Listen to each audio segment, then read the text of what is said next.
Network Entertainment. Well, sobrang lucky tayo na nandito sa Aldo. Seriously, man. Siyempre, tropa to eh. Hindi lang, this isn't just like some guy with a brand selling motorcycles. This is him hanging out How with can I us. say no to Iba, di ba? He's one of the OGs sa Tambay Thursday. Wala kaming ginawa niyan kundi magkwentuhan, mga adventures. Ganun din di ba? to eh.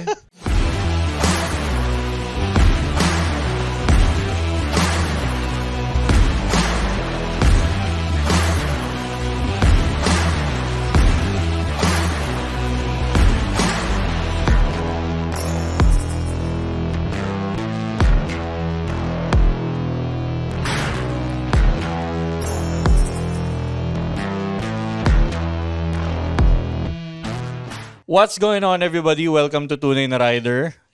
Here with us tonight, or on this particular episode, is a really special OG guest na kung ikaw yung nasa motorcycle community, if you know, you know. Mr.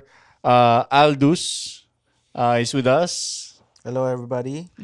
So, I've known Aldous for a long fucking time. Mukhang matagal na nga kayo magkakilala. Matagal na. Ako Pare. si Aldous kasi nakakatambayan ko to sa Humidor eh. Yes. Nagtatabako kami. Oo. Pero prior to that, alam ko nang siya si Mr. Ropali. Ngayon, pagkukwentuhan natin guys, yung some OG stories, no? Medyo pure throwback tayo. Dahil itong si Aldous, maraming sinimulan to na community, na brands, and a lot of memories na talagang core motorcycling dito sa Pilipinas. Aldous, why don't you properly introduce yourself, bro? Hi, everybody. Needs no introduction. Pinagtrabaho pa natin si Ito naman, Aldous. this is Aldous Rex Alingog here. Ropali Classics. Yan. Of course, Tambay Thursdays, yung mga original natin dyan na tumatambay dati. And then, of course, Partakan Festival, we did that. And a few more. No? Meron tayong mga events before. So, yun. Yeah. Si Aldous is incredibly humble, no? Si Aldous is incredibly humble. And incredibly fashionista. Hindi halata sa forma. No, yung forma niya mayabang. Loud yung forma, pero ugali niya very quiet, low-key, very But he really started like all of these trends. Seriously. He started yung tambike trend. Yeah. Right? And that's where I first met yan. Sila Jenna, who was a co-host, Mga sila Toady, sila Coach Mel. Mga anong taong kayo tumatambay dyan? Yung, kasi Hindi na, wag na. rider na ako niyan. Pero, around 2012-13, mga ganyan. wow, okay. Yeah. So, more than 10 years ago, 12 years Okay. ago. Pare, and wala pang mga KOL. Vloggers. Wala na pang mga Wala vlogger. Pare, Marami nagsimula sa atin na vloggers. we hung out because we really just every Thursday night, we dug the community. And Aldous was the heart of that. Right. Aside from that, tignan mo yung mga, I mean, idol natin si Kuya Kim. Yeah. Idol natin sila Jay Tarok. Zach Lucero. I mean, let's talk about Kuya Kim and Jay Tarok muna, right? Idol natin mga yon. Pero they only got into that look in the last 5 years. Yung ganito, yung Aldous. denim. Ganito yung forma ni Aldous ever since, man. Yung mga pipe, cigar. Yeah. Nako! Recent lang kay kila Jay yun. Ako, di ba? very recent lang. Wala pa akong 3 years Pare, nagsisigar. unang makina pa lang, nagpa-pipe si Aldous. Yung unang makina, pinapaamoy niya sa akin yung pipe niya, yung di ba? Sarap na amoy, no? Oo. So I'm just saying that, people who, you're right, if you know, you know. Yeah. But Aldous is the OG. Siya yung patient zero ng lahat ng mga bisyo ng mga Nitong- sikat na rider. Itong pandemic na to, siya yung patient zero. Oo, pare. Siya Okay. yung ultimate budolero. Oh. Speaking of that, syempre may impluwensya to si Aldous, no? Iba, alam ko marami kang nasimulan din nakasama siya, like events. Ano mga events yung mga nasimulan mo, bro, na up until now ongoing pa or it left a really legacy talaga sa community? Well, sa akin, events, I Start think, with Tambay. yeah, yung start yun? Tambay. Tambay Thursday ang tawag. Oo. So, the idea was to bring in community, but not just any community. We want something different, So, back then, I was into classic motorcycles, heritage brands, classic motorcycles, yung mga ganyan. So, we started riding with with mga old BMWs. Yeah. So, I still have my R60/2. Wow. So, yun yung mga nira-ride namin. And then, I got into thinking, bakit wala tayong magandang community, di ba? Parang, ilan lang kami nun? Parang tatatlo lang kami or 4 kami nagra-ride. So, sabi Parang ko, yung mga Oo, tao. sila Jake. Yeah. Yun. sila Jake, well, si Mel, kasama ko yan. Kasi meron rin May siya. ganun So, din siya. Hanggang ngayon, nasa kanya pa yun. nasa kanya yun. And then si Kit, Classic Kit, yan. Tapos si Anderson, yung Yep, Anderson yep, Brothers. yep, diba? yep. And ako, syempre.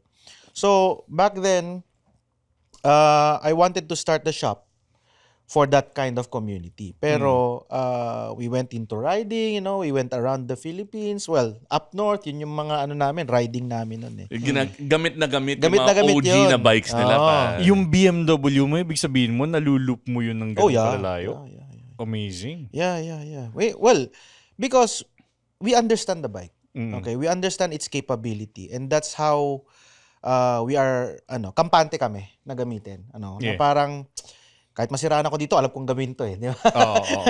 Yung mga ganon. So that's how it started. And then sabi ko, I think there's a lot of people out there that would appreciate this kind of lifestyle, di ba? So we started the Tambay Thursday. Sabi ko, yeah, tayo ng mga friends. So, yan, sila Kid, sila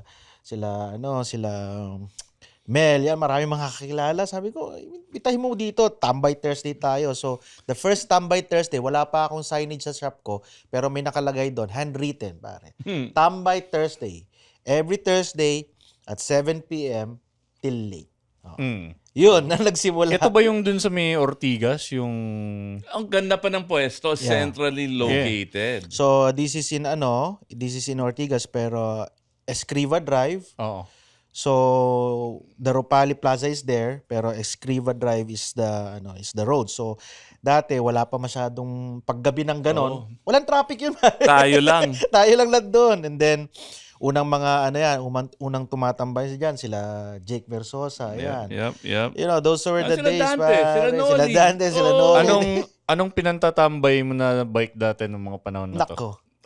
R1150. Yung nasa akin. And then yung GS 1200, yung That's pumunta kay Benji. Saka Right. yung Vespa mo, pare. Ay, Apocalypse Vespa. Apocalypse Vespa. Di ko na nakita yun. Hindi mo na Hindi na ano yun. Pare, hindi pa uso yung mga crash guard, yung adventure ito, scooter. punong-puno. Ito yung adventure scooter. Yes. Yung OG. Ginamit ko sa Cannonball OG. yun. Diba? Cannonball. Tuwa ako dun sa scooter. Look at this guy. Si Tony yung gumawa. So, okay. So, Yeah. you started with that. Pero what got you into riding in the first place? Bata pa ako noon eh. Sa I would probinsya, sneak out. Sa o? probinsya. I'm originally from Isabela, from Kawayan. Then I went to school to Ilagan, but in Kawayan, we have a shop, no. We sell motorcycles, but these are small displacement motorcycles. And I remember my first stint on a bike. Ako, mga sa probinsya, mga 7 years old, nagmamotor na eh. Totoo yan. So, mga ganong edad ako na pare. So, I would sneak out. Then, makikita ko yung narepo namin na Honda Cub. Uy! Okay. Kulay green, di ba? Anong year to? Anong year? Siguro mga I was 7. Siguro mga, hindi naman 7. Siguro mga 9 ako. 89, mga ganyan. So, we repo this C70. What a great bike. What a great bike. You out of all my bikes, it's the one that I don't have to take care of. Exactly. 5 years down the road, hindi ko hinawakan. Kick ko lang, lagyan ng hangin yung gulong, tatakbo. Ano ka ba? Lawnmower engine yun eh. Okay, so, okay. At hindi na yun, di ba? So, yun yung mga repo na bike. Mm. I would ride it. out, di ba? From the shop without telling anybody. Then I would go around, di ba? Adventure ako mag-isa. Natutunan mo na dun mag-cambio-cambio, di ba? Plus, minus Kasi yun, lang wala naman na namang simple. Ano, nakakalito yung yung Honda Cup na down, down, Plus, down, plus, back. plus, back. minus. Ayun. Yeah, so doon ako natuto. Okay, So, okay. That started my Wait, again, what age were you? Mga 7, 8? mga 9. Mga 9 naman. Mga 9 Oh, hindi naman 7, 8 pa 8. rin. Diba? Mga 9 years old ako noon. Okay, okay. So, I wouldn't tell my parents, no. Sabi ko, pag nilalabas ko, syempre, kakuntsaba ko na yung guard. Tao doon. Yung tao doon. Then, doon nag-start yung passion ko for adventure with a bike. Then, that started, a long list of motorcycles, from different kinds of motorcycles into different kinds of roads, different kinds of scenery, Yun. So, sa akin, I would ride different types of bikes, but I would ride them on different kinds of roads din na hindi for that kind of bike. Hindi conventional, kumbaga. Hindi conventional. Just to get a feel na, kaya ko Abnormal bang yung mga trip nito eh. Pushing the limits. No, kasi si Exactly. Buck, you invited Buck Oh, yeah. to go to Bicol? Bicol. To Siruma, pare. Anong dala Among nyo? places. Anong Ako, dala? monkey. Honda Monkey. Honda monkey. Puro small bike, pare. Si Bak, ano ba? Si Bak, yung 250 na cafe. Kasi meron din ako. So sabi ko, inumin mo yan. Pero hindi, Kasi parang hindi rin, kasya doon sa monkey, no? hindi rin komportable Hindi yun. rin komportable. Wait. Cafe, eh. Paano ka nag-manage ng lubak? Shoot na shoot yung Wala. buong motor sa lubak. Pare, it doesn't matter. Nag-off-road kami. Lahat pare ng klase ng kalsada. Pare, kay Aldos, any motorcycle Any is an adventure bike. Exactly. Yun. Wait. Any bike. Gamit mo sa nakalagay nun? Backpack. Hindi pare, nasa likod. Gumawa kami ng CC bar, tinali ko lahat doon. Amazing. Maliit yun. Nasa iyo pa yung bike na yun? Aldos, may idea ako. Yeah. Fuck FJ. Gawa tayo ng ganyan. All the motorcycles have to be a classic Oh my bike. God. Pocket bike. No, think about it like DGR, but FJ. Tapos adventure. Yeah, adventure na. Oh, and yung point, masisiraan talaga. Diba? That's part of it. Tapos, ano tingin mo? Pwede tayo mag-imbita, pero pare, baka magsipag-ayawan yun. alam nyo, Collection ko to eh. alam nyo, yung ano kasi, yung mga ganun, Ironman, di ba, kinatatakutan sa Laban dagat. ako dyan sa Honda Cup. Napakabibilis daw sa Ironman. Ito hindi. Nakakatawa panoorin to. Hindi, masaya siya. Simulan yan. Masaya siya. And we can do multiple things. We can have a track day. We can, you know what I mean? Yeah, We can just have so much fun with that. I know what you concept. mean. Motocross track. Go, Tas dali natin ganun. sa KRB. Yung mga Honda Cub. Di ba? Amazing, Oh. misfit. Dapat may something misfit dun sa pangalan. Anyway, okay. So, Yeah, well, if you would ask Bak, pero that was fun. This was tuwang-tuwa si Buck. during pandemic pa. So we have a delivery parang papers from my shop to deliver those motorcycle to Bicol. Diba? Kasi walang truck eh. Pero someone bought it pare. Sabi ko, someone bought it, we gonna deliver. So we're all on these small bikes. So yeah. Okay. It was so good. It was good. That's how you started. Oo. Okay. Okay, ako interested ako sa kasi tuwing nakakatambayan ko to si Aldous sa bago tayo mag-proceed sa brands, gusto ko munang maghapyaw sa collection. Kasi tuwing nakakatambayan ko si Aldous, magagandang motor lang lagi. tayo. Aldous, ano mga bike sa garahe mo ngayon? Well, siguro when I started collecting, I had a 2000. I started at 2001, 2000 mga ganyan year. My first collection, or should I say that I started looking into motorcycle to collect, is a Rocon motorcycle. Gosh, I don't even know that. Yeah, Rocon motorcycle is a American brand. Pare. Ito yung malaki yung gulong. Yes. Yung pare, Two-wheel drive. Pwede lumutang sa Sa tubig. ilog. Beach bike? Yung it's- gulong niya parang balloon. Para balloon. Yeah. What the? So, a Rocon is a company from the States. Na It's a hardcore heritage off-road. brand. Hardcore off-road bike that they use for hunting, they go fishing, whatever. Okay. Trail riding. Yun ang dali natin So it's sa a two. FJ. panalo tayo. So it's a two-wheel drive motorcycle, automatic. No, and And, yung logic niya yeah. is that the tires are so big, it distributes the weight. Yeah. And it can go through anything. Because it's two-wheel drive. Para siyang yung bisikleta na fat bike. Yeah. Pero parang ganon. mas malaki. So it's using ATV tires. Okay. But it has a drum wheel or drum what do you call this? Brake? No. It's a drum wheel. So you can put gasoline or water in it. So you can go further than what is yung kaya nung ano. Reservo mo yung gulong mo? Oo, yung ano mismo, yung mismong parang Yung barrel ng gulong? not the barrel, it's a Hub. the hub. The mismong ano niya. Bihira. Yeah. Okay. So, yun, it's a drum wheel. Aside from the tires, it has a drum wheel. So, the idea was, until now, ang concept ng Rock-On USA is when you go out in the woods, you put the other tire with gasoline, you put the other tire with water, you can live off whatever you catch in the woods. Diba? And you can still come out full tank. Parang ganon. So, and that because it has a drum wheel that can float on water. Not like riding it and floating, no? It's tutumba mo siya, it floats on water. So, I bought an older version. I think it's a 1997 model. And I bought it in the States. It says there it's a agricultural Machinery. motorcycle. Oh. Yeah.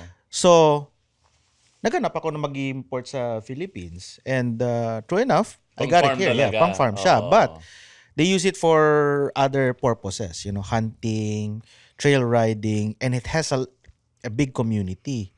So, yung mga ganyan na brand, like a heritage brand, dun nagkaroon ng interest.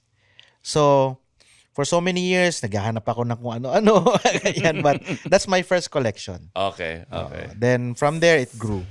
Found it. Ito ba yun? Yeah. That's the one. Amazing. Okay. Yeah.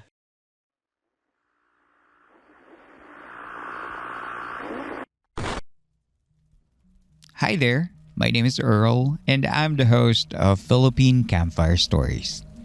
After this episode that you're listening to, baka naman gusto mong mag-check ng mga horror stories sa mga folklore and urban legends na nangyayari sa Pilipinas. Mga true horror stories shared in a manner na hindi ka naman matatakot pero ma-entertain ka. Go ahead and check out Philippine Campfire Stories, and we have over 200 episodes just waiting for you. See you there! So, that's the collection. Okay, brands naman. Alam ko marami pa yung collection mo, Huwag na Aldous. natin pag-usapan kasi hindi tayo matatapos. Marami yan. Sorry. Okay, Yeah. brands tayo, Aldous. Ano-ano mga kinikerry na brands ngayon ng shop nyo, yung Ropali? Okay. Ah, Yeah. Well, as I said, it started with the passion. So yung passion na yon, I like classic and heritage brand. isa sa nakikita ko lagi, yung boxer yung Yeah. Russian. One is yung Ural motorcycle. So Ural motorcycle is a Russian brand with a sidecar, two-wheel drive, so you can go off-road, on-road, and they used to use that since 1930s, and they used it for war. You can go to war with Yeah. it. Well, it was used It for was war. used for World War war. II. Ba? So the story of the CJ, right, is in World War II, you had these incredible BMWs that were one of the few machines kasi they were bogged down in their march to Stalingrad, yung pero ang dami nilang naiwan. Yeah. Nag-retreat yung mga Germans, Yep. 'di ba? So, what did the Russians do? Parang They engineer. reverse engineered it. Yep. The funny thing is, now the Russians made it really, really popular. Pare, umabot sa kabilang dulo nila. Sa China. border nila with China. Yeah. Nakita naman ng mga CJ, China. yeah. That's Reverse why nagkaroon ng engineering. CJ750. Yeah. I know that story. Doon ako tawan-tawa. Alam mo ba, naitanong ko yan, no, yung Ural na yan kasi Aldous, may tattoo ako na boxer. Yeah. I'm a Best engine. fan of the boxer engine. how it works. Yeah. Beautiful bike. From the airplanes to motorcycles. Lots of for sure, uses. for sure. Matibay. Matibay, Okay. yeah. I- Isa to sa mga legacy brands nyo, right? Well, heritage brands, yeah. Oo. So that's one. Another is a Norton. So I was a fan of Norton. Amazing bikes. So until now, I'm still a fan. Sexy So bikes. when I found out that they're reviving the Norton brand, straight away I went to UK to talk to the guys, and For- convince them to give me a distributorship in the Philippines. Mm.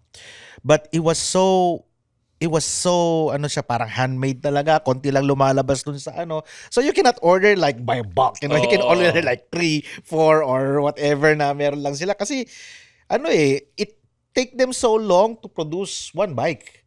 So sabi ko, sige, pagtatsagaan ko muna yung ganon. So yun, may mga nabenta ako, I keep a few, just to have a display. Yeah, But in the end, they have to close down din because hindi niya masuportahan din yung market, and there's a lot of problems with Yung challenge talaga ng mga these Briton. beautiful bespoke bikes. bikes. Oo. Alam nyo, hindi ako nakapunta dun sa Thursday Tambikes, pero na-imagine ko siguro, pagpunta mo dun, shit, may Norton, Oh, yeah. may rare Harley Davidson, rare BMW. Yeah. We And have we those. won't even talk about ikaw. You're not just a bike guy, King, but Yeah. you're also a car guy. Yeah. We won't even go there. Okay. We won't even go there. Kulang tayo sa excited. oras. Ibang show na yon. Okay. Hindi Yeah. tunay na driver na episode yon. So Norton, Ural, what else? Then Lambretta. Uy. Lambretta is the Scooter. last brand that we carried for Ropali Classics. So lately lang yung Lambretta lumabas because lately lang naman sila na-revive. Nabuhay ulit. So 5 years ago, 6 years ago when they start to come up with the product. So the same thing went to UK. Actually UK pa noon. Pero yung UK na yon, the guy who bought the Lambretta brand is from Austria. Okay. He just sent someone from his crew to meet me in UK kasi yun lang ang may time ako to meet up with them, but I've been emailing them, calling them. So ayun, I showed my plans and I told them that I'm a classic guy, classic collector of motorcycles, and I want to bring in heritage brands to the Philippines. That's where nakuha na namin yung Lambretta. brand. Yeah. So, yun, maganda yung although kami yung first in Southeast Asia to carry the Lambretta brand, medyo medyo kakaunti pa noon, mga pyesa, kasi kakaunti pa yung na-produce. Ito ba yung mga yung mga metal pa na body na Lambretta? No. It's Modern it's Lambrettas na. modern Lambretta. It has a monocoque chassis inside. It has a Vespa, plastic. oo. It has a plastic covers. The purpose of that is it's easier to just change it. Customize. Customize, yeah. So Nakita ko yung sa'yo, two-tone eh. Yeah, Yung meron kaming blue two-tone. At saka... yeah, but that's original lang, lumabas ganon. Yung mga ibang Two-tone siya bumibili noon, they would just buy the the panels. Pero what's good about Lambretta nung nagsimula kami, pag titignan mo yung chassis number, we are around 300, 400. So 0000 tapos 300, kaya 400, mga ganyan. So kami talaga yung nauna din in Asia. Oo. Okay. So, yung mga May iba pa bang brands sa Ropali na makikita? right now, May plano ba? may plano but Baka may sneak peek ka naman dito. Anong bansa? Anong bansa galing? I cannot say pa eh. hint, and then we'll guess. Well, The rest of the episode is us guessing. no. We're planning to buy a name, a heritage Oh, wow. name. Ibang level na yon. Well, these are sarado na yung mga camera. We're just But buying the still. certificate to use the name. Okay. Ano ba to? So hopefully, if the chairman permits, we will have a Philippine-made but heritage brand na motorcycle. Wow. Wow. So, that's the That's plan. big. That's the plan. Vincent? No. Simulan mo na manghula. Norton. Norton. Nasa inyo na No, we cannot divulge it kasi nga Anong country? UK siguro. UK or Italy? Marami mga brands from Spain, maraming brands from Italy na they all closed down, and They are there for sale. Spanish. Yeah, marami Spanish brands, yeah. So yun yung mga plans, but ako kasi ngayon I'm concentrating on real estate. So my sister is there to really push for the motorcycle, but I'm helping her. I'm looking for new fresh brands for Ropali. Mundo mo yan eh. Di ba? Yeah, well. Sinimulan natin kaya kailangan dyan pa rin tayo. And iba talaga Helping yung lang, passion. helping. Yeah. Yung Iba yung passion passion, lumalabas. yeah. Exciting yung yung magkakaplanta dito. Di ba? Saya nun. First heard dito sa sa Tunay na Rider. Unang show ba kami naka niyan? Yes. No, don't get me wrong. I don't really go to any other shows. I go for someone that I know, di ba? Yan. Well, Sobrang lucky tayo na nandito sa Aldo. Seriously, man. Siyempre, tropa to eh. Hindi lang, this isn't just like some guy with a brand selling motorcycles. This is him hanging out How with can I us. say no to iba, di ba? He's one of the OG sa Tambay Thursday. Wala kaming ginawa niyan kundi magkwentuhan, mga adventures. Ganun din to eh. may tanong naman ako ngayon, Aldous. Ang Ropali, saan-saan ba matatagpuan ng mga tindahan nyo ngayon? Yung motoran, yung real estate. No, Ropali is all over the country. We have almost 200 branches. Wow. Pero the one I started, the Ropali Classic, we have a few. So we have one in I think Davao. We have one here in Angeles, then one in Pasig. So we just keep it yun lang muna. Kasi what we wanted is to create a separate company for the exclusive Lambretas. So nag-concentrate sila doon. So yun yung vision naman na gusto nung chairman. What's the plan? Right? Are you building a dealer network? Yes. Now we have dealers interested with Lambretta. With Lambretta. Yes. So we have a few now, I think. South. Parang kamakailan lang nabisita ko yan sa South. Yes, meron. Mga kaibigan natin sila Glenn Almeda. Yes. So, yung dealer network na yan, my sister is working on it. Uy, baka kailangan mo ng marketing consultant. May question ako. Honestly, the people who watch Tunay na Rider, Market niya eh. Hindi naman tayo yung yung for the views. May question ako about, kasi napansin ko yung mga brands nyo sobrang if you know eh, parang ganun yung running team. Yep. Super niche, exclusive, may pedigree and history. Yep, Yes. heritage brands talaga. Yeah. Anong challenge sa pagpasok tsaka pagbenta ng mga ganitong brand? Oh, mahirap. Remember, if you would remember, during those times that I started Ropali Classic, even our chairman, even the people surrounding me, they don't believe in classic motorcycle because everybody wants a sports bike. A new bike. Sports bike na gusto nila, yung talagang racing look and futuristic ang itsura. Sir, ninja ba yan? Ganon, yeah. Ninja o Ducati, tanong lagi, di ba? Sa akin, I don't criticize those bike, but hindi bagay sa forma ko, pare. Newsboy hat, tas sport bike. So sa akin, I'm not that kind of guy na parang I have to look like a racing guy every time I go out, leathers na merong mga pads. I want something that I could look good, whether it's cafe, cruiser, whatever, Yep. I want Lambretta. na bumagay o Lambretta, bumagay ako dun sa itsura ko, dun sa minamaneho ko. Yun. Parang when we guested Kuya Kim, I think one of my key takeaways about his collection naman is its curation. Yes. Yung Lambretta parked next to a Ural, parked next to a Norton, parked next to that new mystery brand. Yeah. Right? And then yung helmet mo, bagay sa lahat. Yung gear mo. Yes. It's about curation. Yes. And that's it's not like you're doing the SM model, pare. Diba? Na lahat under one roof. No. No. But you also have that model. We have the Ropali motorcycle, not the yun Ropali lahat. Classic. Pero yung classic, yun ang curated. Yeah, curated yun. Exactly. Alam mo, ang nakikita ko na similarity namin ni Aldous yung Japorms. Di pwedeng mawala pag sasakay ka ng motor. Hindi ka pwede mo bionic man all the time. I'm not saying na it's bad, because other people also like that kind of look. So it depends on how you want it. If you're happy the way you look, then good. Walang basagan ng trip. Walang diba? basagan ng trip. Kaya ako lang pinurso yun kasi yun yung trip ko. Style mo talaga. So I created its niche.